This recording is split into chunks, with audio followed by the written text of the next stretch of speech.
A very good afternoon, a very good morning, ladies and gentlemen. My name is Earl Bailey, and with me is Coach Paul Hall. Of course, this is the pre-game press conference for Jamaica versus El Salvador. And Coach, welcome back to Jamaica. Thank you. Good to be here. All right, Coach, you let me ask you the first question. And just to start this thing, we're out of the World Cup, and you know how easy or how difficult it is now to put a squad together, so that makes sense and to inspire these guys so that they can play well. Well, I think what a lot of people or everybody can agree with is it's a squad that's got a new look about it. It's got a younger, fresher feel about it, and really the reason why I've picked a squad like this is the succession plan. We have to look at the future. We have to look at youngsters who will be here in a few years' time.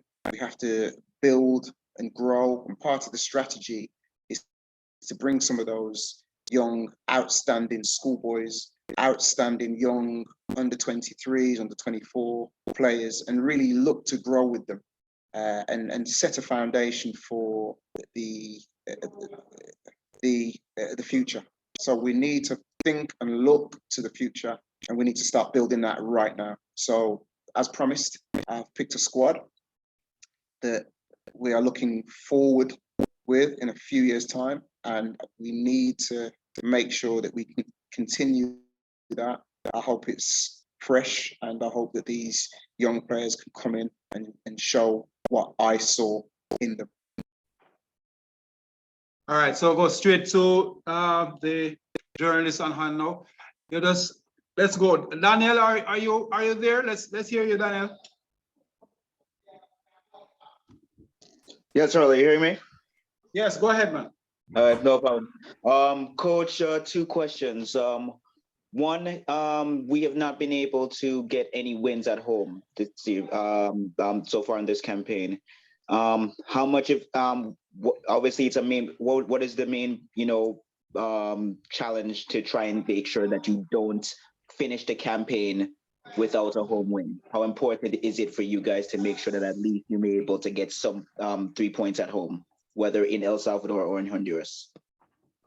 Well, listen, every game that we play, we try to win. Every game that we step onto the field with is with the importance of winning. But it's important that these players go through the process of learning about each other. We've got other things to think about in terms of succession planning, preparing for the Nations League, getting these players to come together as a group and look like a group that can go out and be feared in the Nations League and in these games as well. It's important that we finish off these games on a positive note, and we can use these games for all sorts of different reasons. So yes, it's important to get a W in the win-loss column, but it's also important to use these games as a platform really to get to succession plan for the future. Like I said, it is important to win, but it's important to succession plan. And then just a follow-up. In terms of these 3 games, in terms of for you personally, do you feel that this is the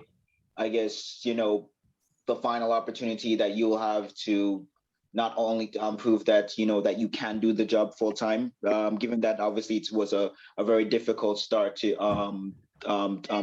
your first 3 games, and it has not gone as well as you would have wanted to results wise?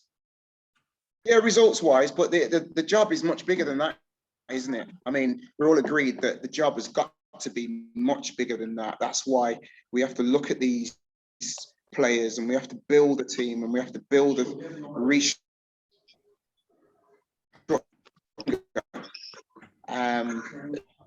that can go through a couple of cycles of Gold Cups, Nation League, World Cups, and we have to build that. So the job is much more important than just 3 games, and I have to lay the foundations for whoever it is that comes in and takes that job. I mean, I would love to take that job. It's something that is a dream for me. I've got to think about. I'm putting things in place now for the long term future of the job. And it's important to work with these young people and make sure that they are there and we can then get it so that we're qualifying for things consistently. We're looking to win these competitions, but like I said, these three games are what they're going to be. And as long as I can put some foundations in place, then it's important that whoever comes in has got a good, strong foundation to build on. All right, can we get another question? Yeah, man. Can we get one more question? Go ahead. Who is this? Dwight Fraser? Yes, can you hear me? Yes. Yes, loud and clear. All right. Here's one more question, but I had a part A and Not B one more question. question. You go ahead, man. Anybody? Go ahead. Go ahead. All right. Coach Dwight Fraser here from IRFM. My question is, Coach, that you did say that you're looking at laying the foundation for the future of Jamaica's football. But if I understand your tenure with the Jamaica Football Federation, it's for just these qualifying games. I mean, are you in discussions beyond these games with the I'm losing you. Are there discussions going on with these games? Are there Is that what you're discussions with the asking me? No, are there discussions with the Yes. JFF beyond these games for a long-term stint for you? I think we missed you there a little bit, but I can clarify for Mr. Hall. What he asked is that it's an interim situation, but you are talking long term. Yes. And he's asking if there are any discussions with the JFF in terms of a long-term contract with you now. Yes, I mean, listen, what we do have to do is get these 3 games out of the way, and then we can sit down and talk. Again, I think regardless of how the results are, I think there's a big job that needs to be done. And I think the first person to sit down and realize that the job that is there that needs to be done, we have to draw a line in the sand. We cannot do the same thing as we've been doing over the years, because the man that continues to do the same thing and expects different results is considered a madman, as Einstein would say. So let's get these 3 games out of the way, and then we sit down and we talk, and that was always the agreed thing. So yes, there is talks going on, and we have to sit down after this and talk about the long-term future. Okay, sounds good. Yeah. Another question? Anybody can step up? Hi, yes, good morning. This is Gerard Morrissey from SportsMat. Coach, just wanted to know, with the inclusion of Christopher Pearson and Tariq Zimenez, will we get to see them out on the field actually playing for Jamaica? You broke up, and I don't want to answer your question wrong. So could you? Okay, sorry. I was asking if we would actually get the chance to see Christopher Pearson and Tariq Zimenez on the field representing the Reggae Boyz. Okay, so I'm a development coach. Okay, so it's important that these guys, anybody that I pick, I'm a development coach. So I think if you're good enough, you're old enough. So I wouldn't have called them if I wasn't considering playing them. So yes, you could see it, or no, you probably couldn't see it. If they're needed, they will get on the pitch. It's the only way how you can give these guys the experiences of first team football. I called them up because they were outstanding in the camp.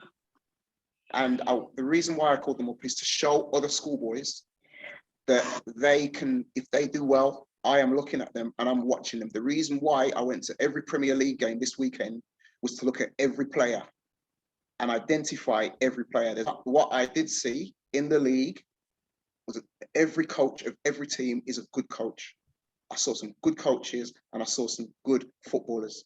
And with the schoolboys in the 20 camp last week, I saw some very, very, very good young players.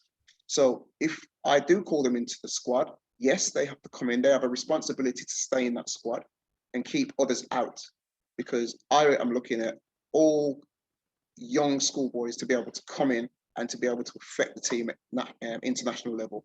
It's all about opportunity. If we give those young players an opportunity, then it's up to them from there.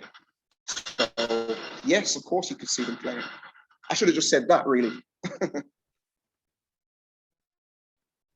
Yeah. All right, let's go to Daniel Blake. Daniel, go ahead.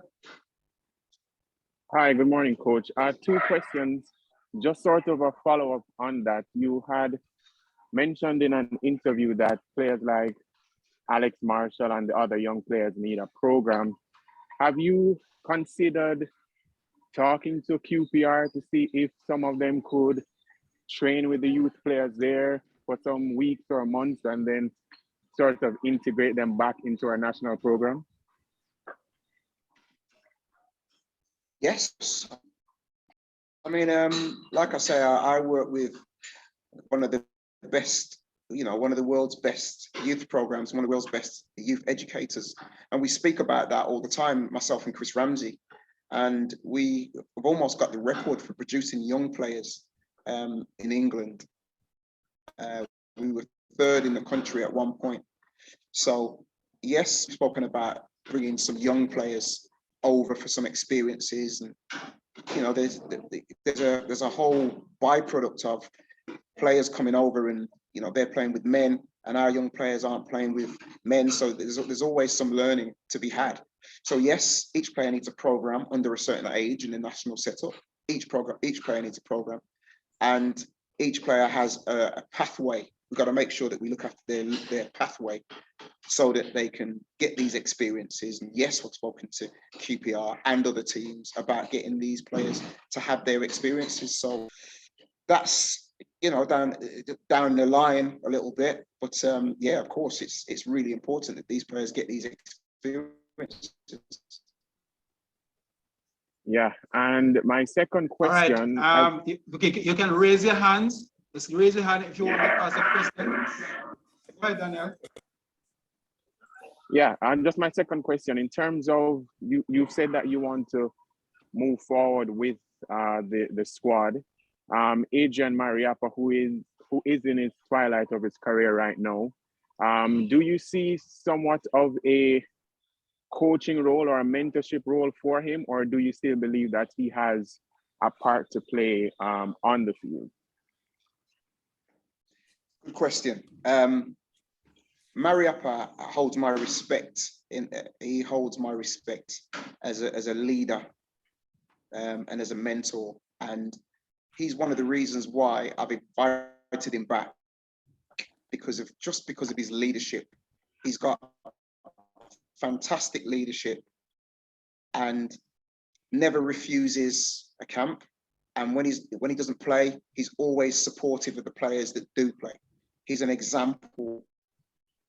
I've got to have a conversation with him around where he sees himself in terms of, does he want to carry on, or does he want to do some coaching or what have you? That's a decision for him and a conversation for us to have.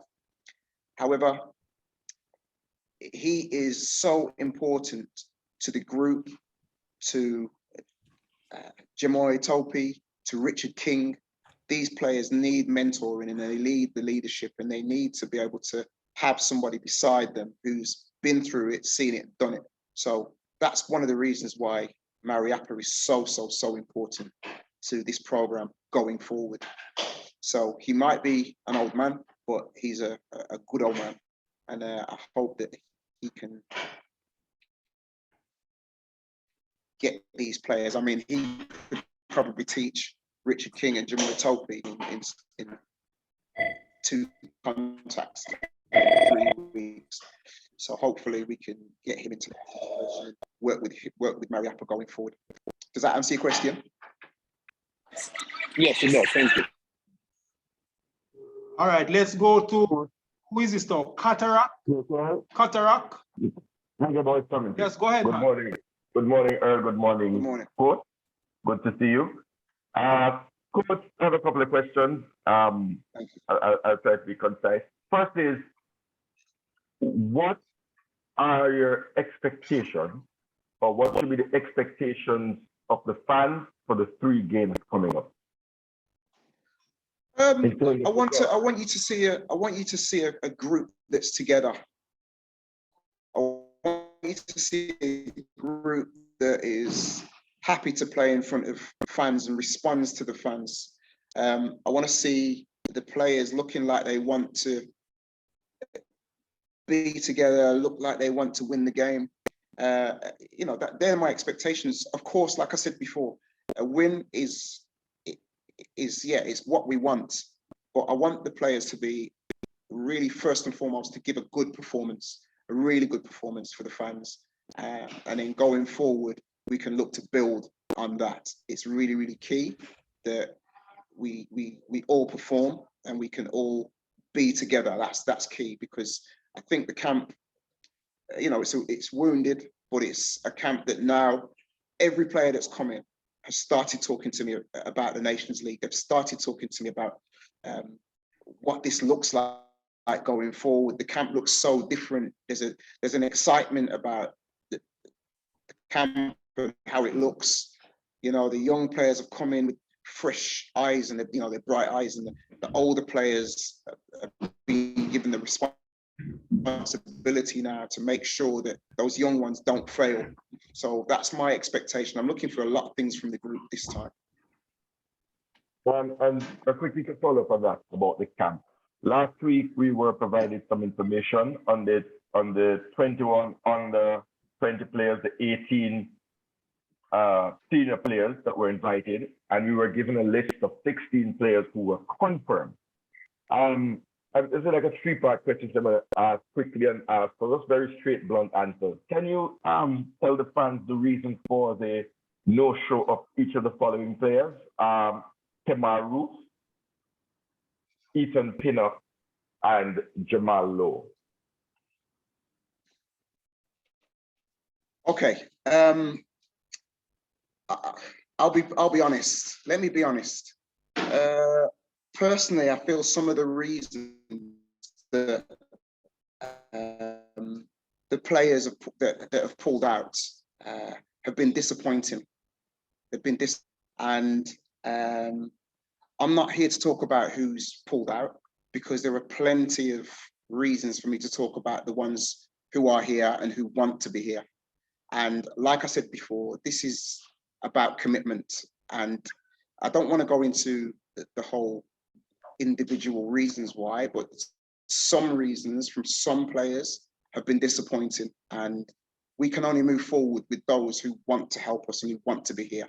And let me be clear, we need to be committed as individuals and as a group if we are going to start achieving things. If we're going to start moving up the rankings, start winning Nations League, start winning Gold Cups, we have to put Jamaica first, and that is key. I will not renege on anybody that doesn't put Jamaica first. Let me be clear about that. And that's all I'm prepared to say on that. Thank you. Okay. So first, this is my final. At this point, I won't press you because I know we have 3 important games ahead of us. But certainly at the end of the period, when you have a post-press conference, the fans are asking, and we would like to know. I know that in terms of your focus now, I won't derail you, but at the end, when you have your post-press conference, the fans of Jamaica really would appreciate knowing the reasons, because these, I'm telling you, it's deflated. And as you mentioned about commitment, I wouldn't be Cataract, I wouldn't be Reggae Boyz commentary if I didn't ask you about, just for the record, about one player who we know is totally committed to Jamaica. That's Anthony Grant of Concord, who was not selected for this round. And the question is, with the withdrawal of Kevin Stewart as the CDM of your choice, and David Davis being injured and Jordan Cousins being injured, 2 other CDMs who have Jamaican passports, why wasn't Anthony given a last-minute call-up? And that's my final question for now. Okay. I think I've spoken to Anthony and I've given him the reasons why. he hasn't been called. I think when I look at the squad, I look at the whole squad. Now, last call up, the squad was 28.9. Okay, or 28.3. I can't remember the numbers, but it was up there. In 4 years' time, that squad will be 32. I have a job to look at others who are slightly younger to be able to see if they can come up to that standard. Now, it's about the now. The 24-year-olds are the now. I'm looking for those guys to step up, show themselves, and make sure that I don't miss anything. That's why I looked at every game in the Premier League to see who is available in that position, especially. Now, yes, I could have called Anthony, and I have not closed the door to Anthony. And I've made that clear, that the door is closed to nobody who wants to come, who's committed. Anthony is committed. However, my job is to make sure that the right players, and you've mentioned players from England there. I wish you would have mentioned or asked me the question about some players from Jamaica, because I do believe that there are players from Jamaica who should be given a shot and who should be given the chance and the opportunity to see if they can perform at this level. So it's really important. Yes, we need to think about Anthony Grant, but we need to focus, and this is the reason why, let me say it again, this is the reason why I went to go and watch all of the Premier League games. I wanted to look at the under-20s, and I wanted to give everybody an opportunity of being seen. That's key, and that's what I do. Want to look at everybody. Yes, Anthony Grant's important. Yes, David Davis. I've got to consider anybody who's born of Jamaican parentage to be a national team player. That's my attitude. That's my philosophy. However, if that's the case, we can't keep looking to England all the time, or to Spain, or to wherever it is. Sometimes we've got to look at what we've got at home, because a chef can look for all around the world for spices, and he doesn't realize that he's got the spices in his own kitchen. And we have to understand these players need the exposure to playing with better players, because then they have to come with us. They have to come with us. I'm going to the Gold Cup.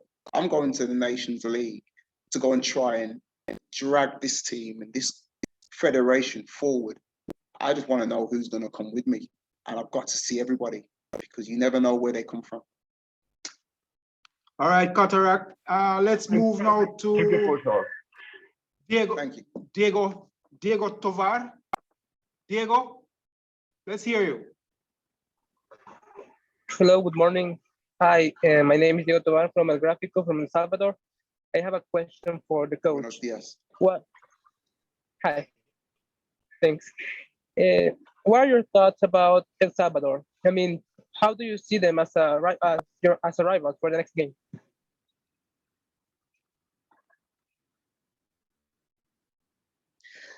Yeah, we've got to respect them. We've got to respect El Salvador, because we know that they can pass well. We know they like to dominate the game with possession. We have to respect our opponents. And the only way or the best way that we can respect our opponents is to make sure that we give you a good game of football, and we make it uncomfortable for El Salvador when they're in our environment, as you made it at times uncomfortable for us. So big respect, but we want to make sure that you know that you've played us. That's it, Diego. Yes, thank you. Good. And we go back to Daniel. This is the final question. Daniel Wheeler. Yes, coach. Just quickly, because you mentioned obviously the players that were not on the squad. In terms of the situation with Mikel Antonio, in terms of discussion for him, was he in line to get a call up, or was he the ones that's elected not to appear for this window? Yes. Okay. Is there any particular reason why he decided to pull out? Oh, say any particular reason why Antonio decided to pull out? Well, yes, but I'd like to, like I said, there are reasons for that some players, not all, but there are reasons that some players gave to not be involved, and they were disappointing. Both myself and my board have seen those reasons, and I'd like to keep everything in-house where that's concerned. But he was due to be called up, and we have to only focus on the ones who are here, who can help us, and again, who want to be here. That's really important for me. If you want to be here, then you're here. And sometimes you can be here and not be present. But yes, the answer to your question is yes.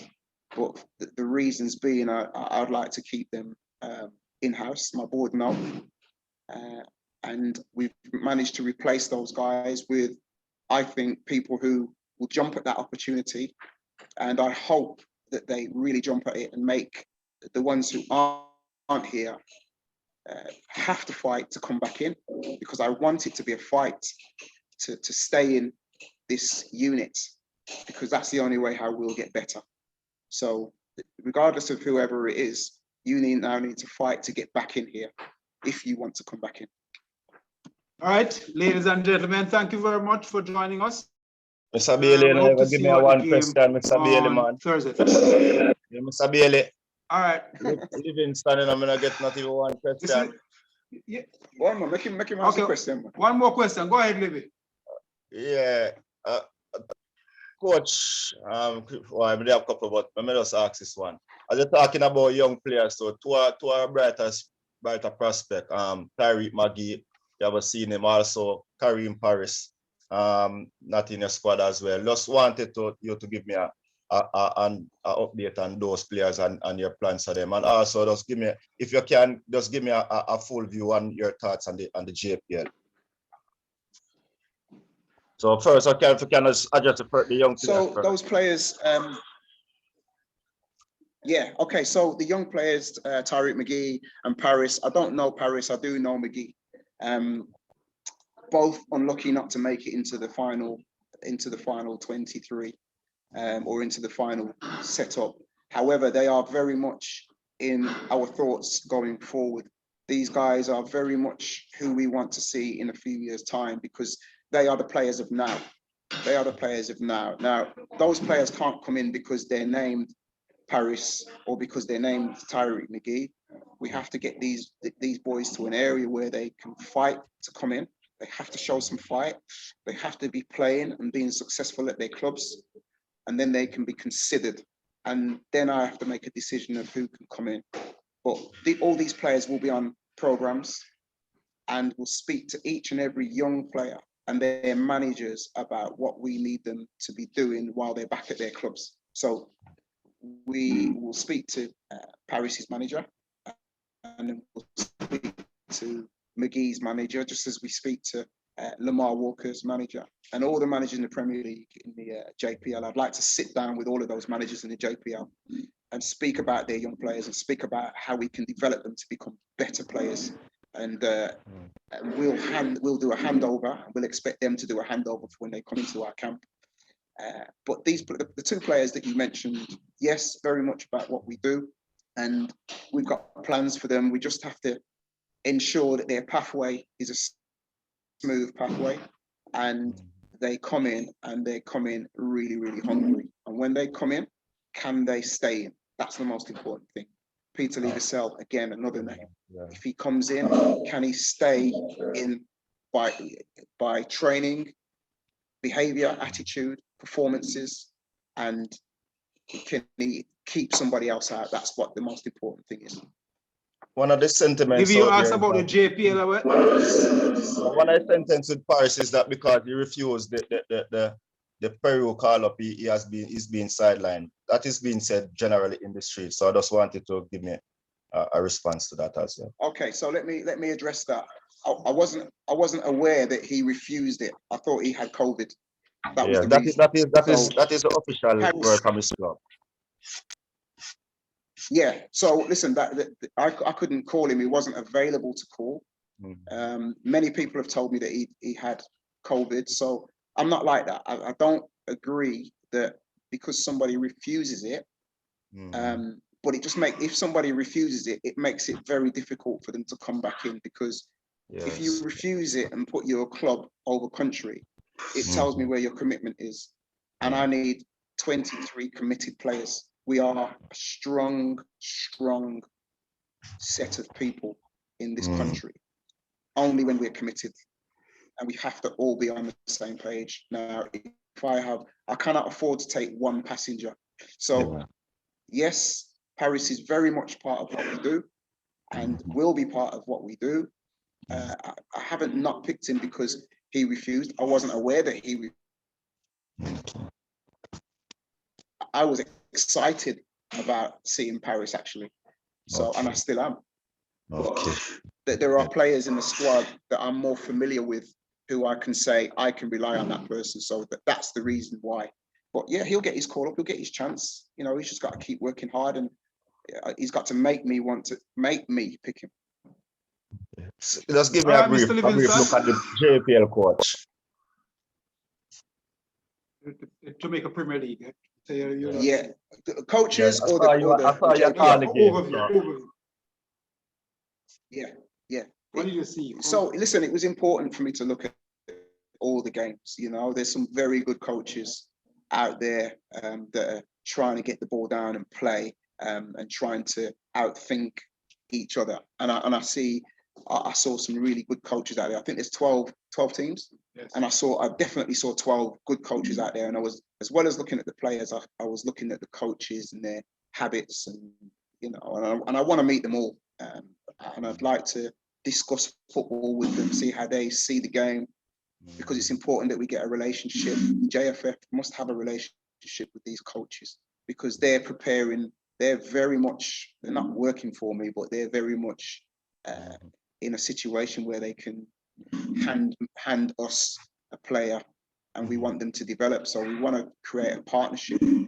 But I saw some good players, some very good young players, and some really good older players as well. So the fruit is rich. It's just making sure that we give everybody a view at least. And I saw some really good competitive games, and it's very competitive. So happy to see the JPL. Thank you very much. That's it, Louis. All the best. Mr. Bailey, thank you. Take care. No. The coach has to leave now, though. I mean, I had one question to you, Mr. Bailey, regarding can you tell us the rationale for only having fans in the grandstand for a World Cup qualifier? That's above my head. That's above my head, my friend. That's above my head. That's above my head. I'm just gonna pick up fans. All good.